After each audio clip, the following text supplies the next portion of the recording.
देखा, देवरानी जी ऐसे हैं हमारे ससुराल वाले। खाना तो इन्हें तीनों टाइम समय पर चाहिए, लेकिन बारिश में भी खिड़की वाली रसोई में हम देवरानी जेठानी के तीनों टाइम का खाना बनाने में होने वाली परेशानियां इन्हें बहाना लगता है।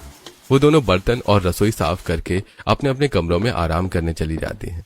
रसोई की खुली खिड़की से बारिश का पानी सीधा अंदर आ रहा है, जिससे रसोई के इलेक्ट्रॉनिक्स, सब्जियां, चूल्हा और फर्श पूरी तरह से भीग गया है। कुछ देर आराम करने के बाद सौम्या अपने कमरे में घड़ी देखती है जो 11 बजा रही थी। तब तक बारिश भी थम चुकी होती है। चलो, खाना बनाने का समय हो गया है। अगर जरा सी भी देर हो गई तो घर वाले गला फाड़ने लगेंगे। सौम्या अपने कमरे से निकलकर रसोई में पहुंचती है। ठीक उसी समय उसकी देवरानी शालिनी भी रसोई में आ जाती है। रसोई पहुंचकर दोनों देखते हैं कि रसोई पानी से लबालब है, जो कि खुली खिड़कियों से अंदर आया है। अभी तो हम रसोई साफ कर रहे थे, ये बारिश और खिड़की की वजह से फिर से खराब हो गया। सौम्या पोछे से रसोई के फर्श का पानी साफ करती है और उसकी देवरानी इलेक्ट्रॉनिक्स जैसे मिक्सर, जूसर और ग्राइंडर साफ करने के बाद गैस, चूल्हा और बर्तन साफ करती है। रसोई की सफाई हो जाने के बाद जेठानी जी, आप एक काम करो, मिक्सर में पीस लो, तब तक मैं सब्जी काटती हूँ। सौम्या अपनी देवरानी शालिनी की बात मानकर टमाटर, लहसुन और धनिया काटकर मिक्सर के जार में डालती है और जैसे ही स्विच बोर्ड में मिक्सर का प्लग लगाकर बटन दबाती है, उसे जोर का करंट लगता है। हाँ, बचाओ! सौम्या जोर से चिल्लाती है। उसकी देवरानी शालिनी तुरंत धक्का देकर उसका हाथ स्विच बोर्ड से हटाती है। ये बारिश ना किसी दिन मेरी जान लेकर ही रहेगी। जेठानी जी, आपको पता होना चाहिए कि बारिश में स्विच बोर्ड भीग जाने पर करंट आ सकता है। अच्छा, इसीलिए देवरानी ने मसाला पीसने को मुझे बोला था, क्योंकि उसको पहले से पता था कि करंट लग सकता है। सौम्या अब सिलबट्टे में मसाला पीसकर तोरई काट चुकी अपनी देवरानी को देती है और आटा गूंथने लगती है। तब तक उनके सास, ससुर, बुआ और नंदे हॉल में खाने के लिए इकट्ठा हो चुकी होती हैं।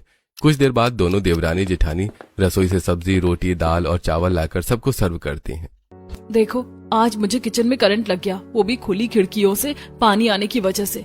तो आप रसोई की खिड़कियां बंद करवाइए या फिर अब तीनों टाइम का ताजा खाना भूल जाइए। तो बहू, हम ताजा खाना नहीं खाएंगे तो क्या बासी खाना खाएंगे? भाभी जी, हम बासी खाना नहीं खाते। वो सभी खाना शुरू कर देते हैं। तो एक काम करते हैं, फिर कभी कभी रेस्टोरेंट से ताजा खाना बुलवा लिया करेंगे। वैसे भी आज मुझे करंट लग गया है तो मेरा हाथ सुनने है, तो शायद रात में खाना ना बना पाऊं। बस बहू, जरा सा करंट क्या लगा तुम्हें तो खाना ना बनाने का बहाना ही मिल गया। नहीं, हम बाहर का खाना नहीं खाएंगे। बारिश में हम घर का बना ही खाना खाएंगे और तुम दोनों बहुएं हमें तीनों टाइम का ताजा खाना बनाकर खिलाओगी। वो सभी अपनी बात मनवाकर खाना खाकर अपने अपने कमरे में चले जाते हैं। लेकिन जब दोनों जेठानी खाना खाती हैं तो थोड़ी सी सब्जी बच जाती है। दोनों देवरानी जेठानी जूठे बर्तन और थोड़ी सी बची हुई सब्जी रसोई में ले जाती हैं और शालिनी बची हुई सब्जी फ्रिज में रख देती है और उसकी जेठानी बर्तन साफ करने लगती है। सबको तीनों टाइम ताजा खाना चाहिए। सुबह तुम गिर गई थी और अभी मुझे करंट लग गया, लेकिन किसी को हमारी फिक्र नहीं, बस ताजे खाने की फिक्र है। उसकी देवरानी भी बर्तन साफ करवाने लगती है। वो दोनों बर्तन साफ करके अपने अपने कमरे में चली जाती हैं और फिर शाम के 6 बजे दोनों देवरानी जेठानी हॉल में आती हैं। देवरानी जी, एक काम करो, तुम किचन में जाकर जब तक रोटियां सेक लो, तब तक मैं बाजार जाकर सब्जियां ले आती हूँ। अच्छा, मुझे पता है कि किचन साफ नहीं होगा और जो हादसा तुम्हारे साथ हुआ था उसका जिम्मेदार तुम मुझे मान रही हो, इसीलिए तुम चाहती हो कि मेरे साथ भी वही हो, इसीलिए किचन में मुझे भेज रही हो। लेकिन मैं किचन में नहीं जाऊंगी। क्या हुआ देवरानी जी, क्या सोच रही हो? जेठानी जी, आप एक काम करो, आप किचन में जाकर रोटियां सेको, मैं बाजार जाकर सब्जियां ले आती हूँ। शालिनी छाता लेकर जैसे ही घर से बाहर निकलने वाली होती है, उसकी नंदे काजल और सलोनी हॉल में आ जाती हैं। बड़ी भाभी, हमारे लिए पकौड़े और चाय बना दो ना। ननद जी, तुम्हें तो पता ही है कि मुझे दोपहर में करंट लग गया था, तो एक काम करो ना, चल के मेरी हेल्प करवा दो, तो पकौड़े भी बन जाएंगे, चाय भी बन जाएगी और रात के खाने की तैयारी भी हो जाएगी। सौम्या की ये बात सुनकर हॉल में ही सोफे पर बैठी उसकी बुआ सास तुरंत उसके पास आ जाती है। वाह बड़ी बहू, क्या तरीका है अपनी नंदों से काम करवाने का। तुम्हारा बस चले तो तुम अपने ससुराल में सारा काम अपनी नंदों से ही करवाओ। ऐसी बात नहीं है बुआ जी। तभी उसकी सास शोभा भी अपने कमरे में वहाँ आ जाती है और सौम्या और कावेरी की बात सुन लेती है। हाँ हाँ, यही बात है, तुमसे अपनी नंदों का मायके का सुख देखा नहीं जा रहा, इसीलिए तुम अपना सारा काम उनसे करवाना चाहती हो। हम देवरानी जेठानी ने नंदों से जरा सी मदद करवाने को क्या कह दिया, पूरा परिवार मुझ पर टूट पड़ा। कोई मत करवाओ मेरी मदद, मैं ही जाकर किचन की साफ सफाई करके रात का खाना बनाऊंगी। और हाँ, पकौड़े और चाय मैं नहीं बनाने वाली किसी के लिए। सौम्या गुस्से में भुनभुनाते हुए रसोई में चली जाती है और उसकी देवरानी हल्की बूंदाबांदी में सब्जी लेने के लिए घर से निकलती है। वो सब्जी मंडी से धनिया, टमाटर, पालक, मेथी और कद्दू लेकर घर लौट ही रही होती है कि बारिश और तेज हो जाती है। जेठानी जी की चालाकी तो देखो, उन्हें पता था कि मैं उनकी बात शायद नहीं मानूंगी, इसीलिए उन्होंने पहले मुझे किचन का काम दिया और खुद बाहर जाने लगी, और मैं उनके प्लान में फंसकर उनकी बात काटकर बारिश में सब्जी लेने आ गई और वो आराम से रसोई में खाना बना रही होंगी। लेकिन अगली बार तो मैं उनकी चाल में नहीं फंसूंगी। और इधर घर पर उसकी जेठानी रसोई की सफाई करके रोटी बना लेती है, और जैसे ही उसकी देवरानी रसोई में पहुंचकर सब्जी का झोला रखती है। आ गई देवरानी जी, सही समय पर आई हो। कद्दू लाई हो तो वो काट दो, देखो मैंने रोटियां सेक ली हैं। जैसा मैं सोच रही थी बिल्कुल वैसा हुआ, लेकिन अगली बार मैं अपनी जेठानी जी की चाल में नहीं फंसूंगी।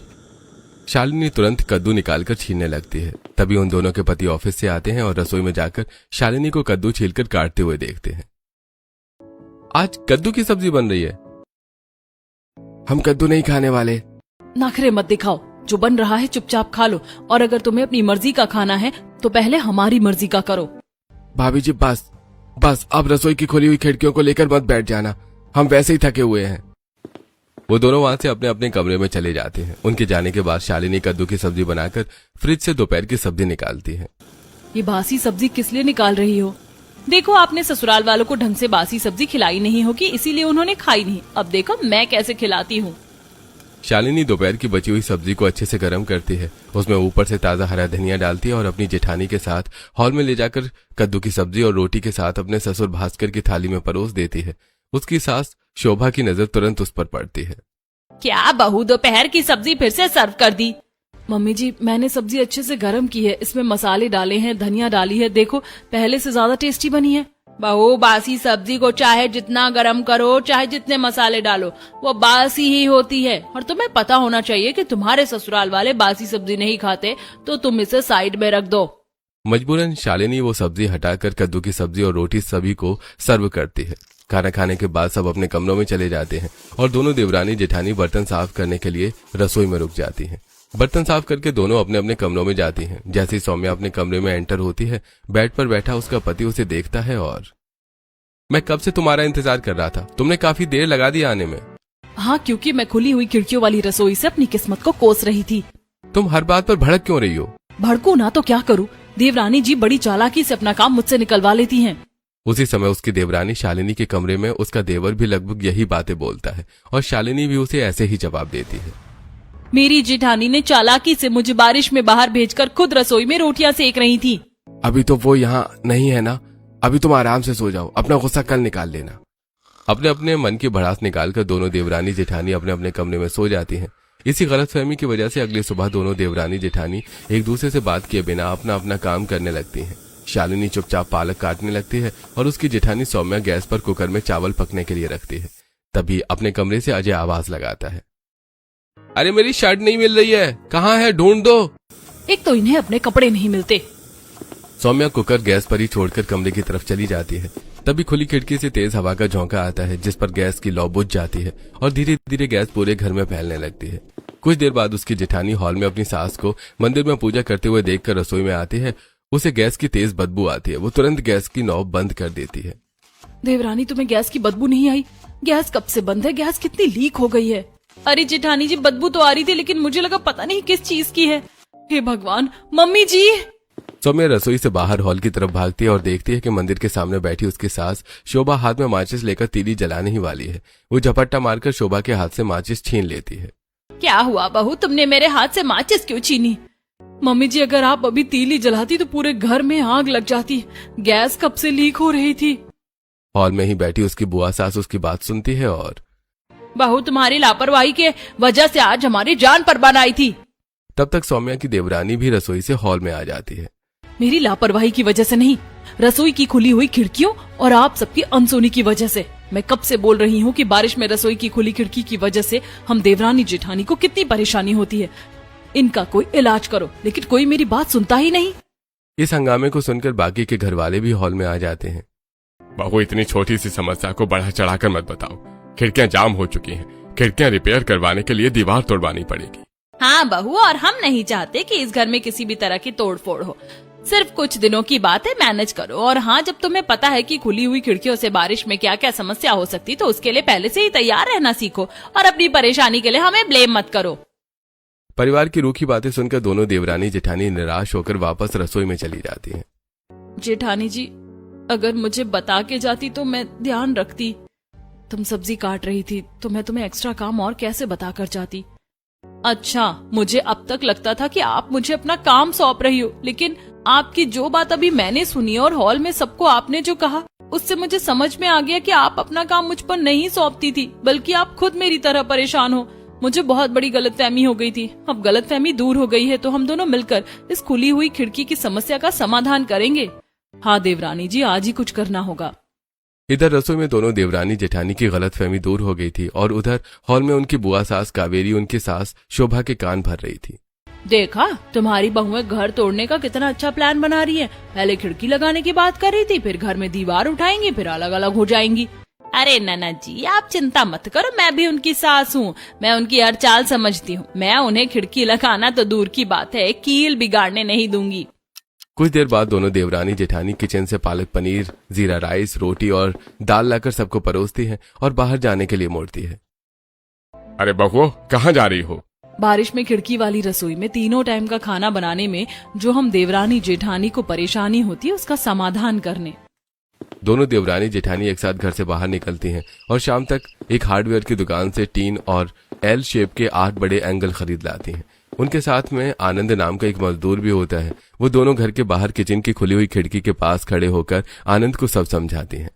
देखो भैया, वो हमारे किचन की 4 खिड़कियों के ऊपर आपको इस एंगल और टीन से छज्जा बनाना है, जिससे बारिश का पानी रुक सके। ठीक है दीदी। आनंद को काम समझाकर वो दोनों उसे एक सीढ़ी लाकर देती हैं और वो सीढ़ी पर चढ़कर एल शेप के एंगल को कील से ठोक कर खिड़की के ऊपर फिक्स करने लगता है। उसी समय हॉल में चाय पी रहे दोनों के सास ससुर खटखट और ठोका पीटी की आवाज तेज सुनते हैं। अरे ये ठोका पीटी की आवाज कहाँ से आ रही है? वो दोनों हॉल की खुली खिड़की से बाहर देखते हैं तो उन्हें बाहर दोनों देवरानी जेठानी खड़ी दिखाई देती हैं। वो दोनों तुरंत अपनी बहुओं के पास आते हैं। क्या कर रही हो बहू? रसोई की खिड़की के ऊपर छज्जा लगवा रहे हैं ताकि बारिश का पानी अंदर ना आ सके। बहू, मैंने मना किया था तोड़फोड़ नहीं करनी। मम्मी जी, तोड़फोड़ नहीं हो रही है, बस ठोका ठाकी हो रही है। तभी उनकी दोनों नंदे काजल और सलोनी भी वहां आ जाती हैं। भाभियों, आप दोनों यहाँ से ठोका पीटी मत देखो, जाकर खाना बना दो, हमारा खाना खाने का टाइम भी हो रहा है। अगर इतनी भूख लग रही है तो एक काम करो, बाहर से खाना मंगवा लो। तभी अजय और भानु ऑफिस से लौट आते हैं और सौम्या की बात सुनकर, अरे तुम्हें तो पता ही है कि हमारी घरवाली बाहर का खाना नहीं खाते, तो ये काम देखना छोड़ो तुम और जाकर खाना बनाओ। चलो जेठानी जी, खाना बना देते हैं, काम लगभग खत्म हो ही गया है। ठीक है, हम लोग जा रहे हैं खाना बनाने और आप लोग इन मजदूरों को इनकी मजदूरी दे देना। दोनों देवरानी जेठानी रसोई में चली जाती हैं और खिड़की के ऊपर छज्जा लगाने के बाद आनंद को उनके ससुर को मजबूरन पैसे देने पड़ते हैं। पैसे लेकर वो चला जाता है। फिर अगले दिन जब दोनों देवरानी जेठानी रसोई में खाना बना रही होती हैं, तभी बारिश शुरू हो जाती है।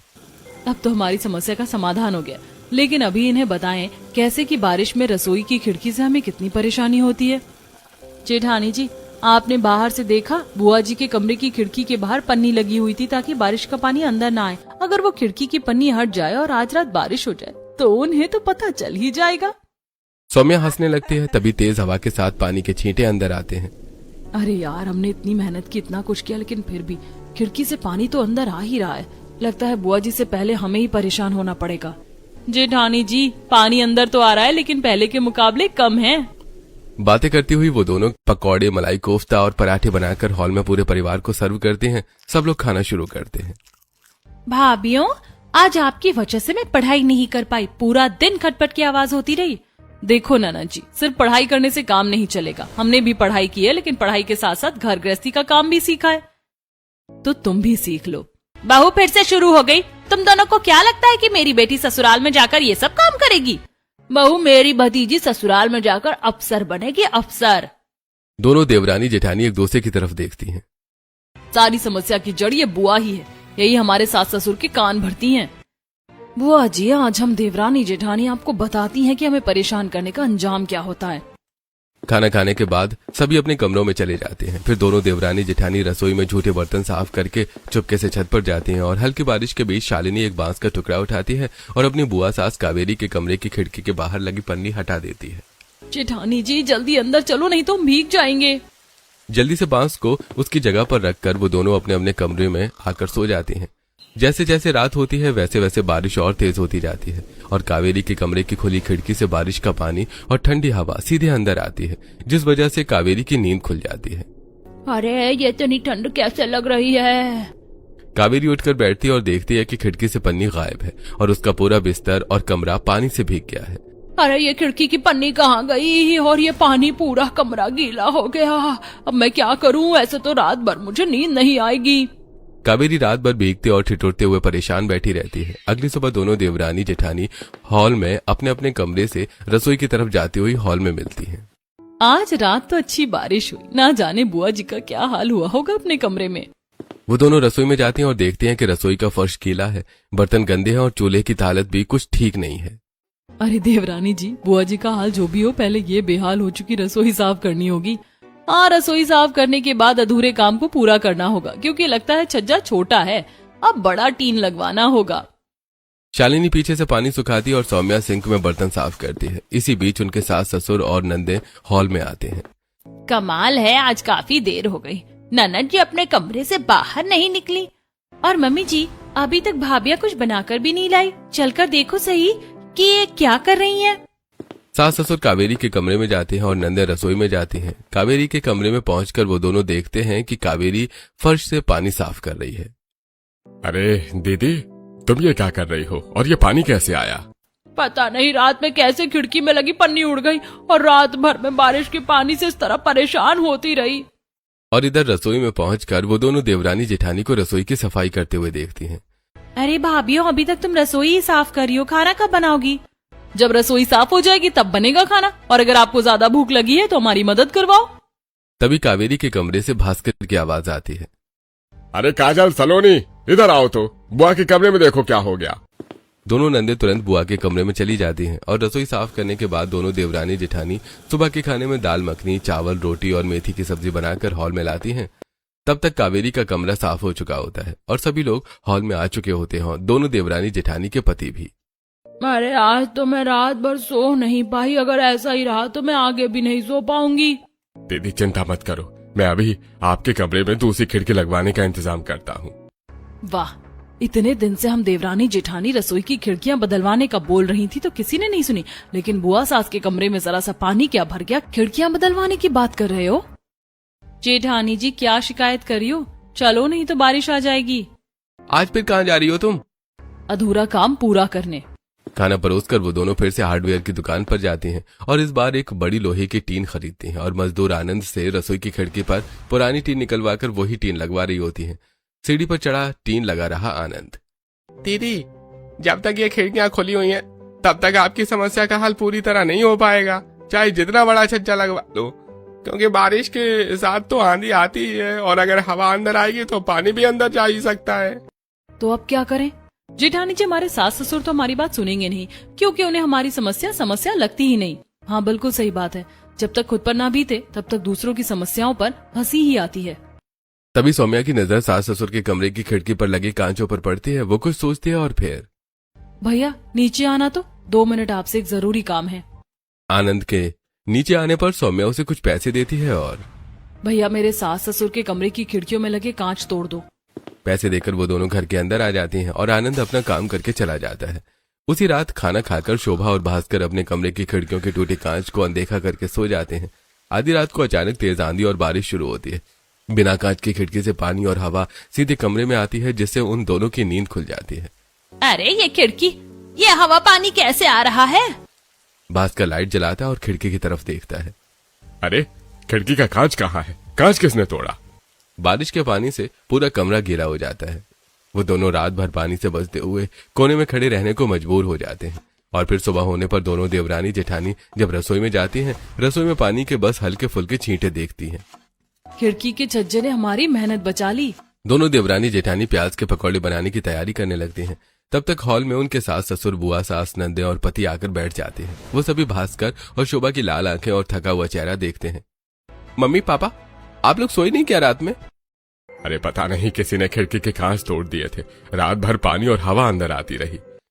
तभी दोनों देवरानी जेठानी प्याज के पकौड़े, टमाटर की चटनी, पनीर रोल, समोसे, पुलाव बनाकर हॉल में लाती हैं और अपने सास ससुर की बातें सुनकर, मुझे लगता है जो रसोई की खिड़कियों में छज्जा लगाने आया था उस मजदूर ने ही खिड़कियों के कांच तोड़ दिए होंगे।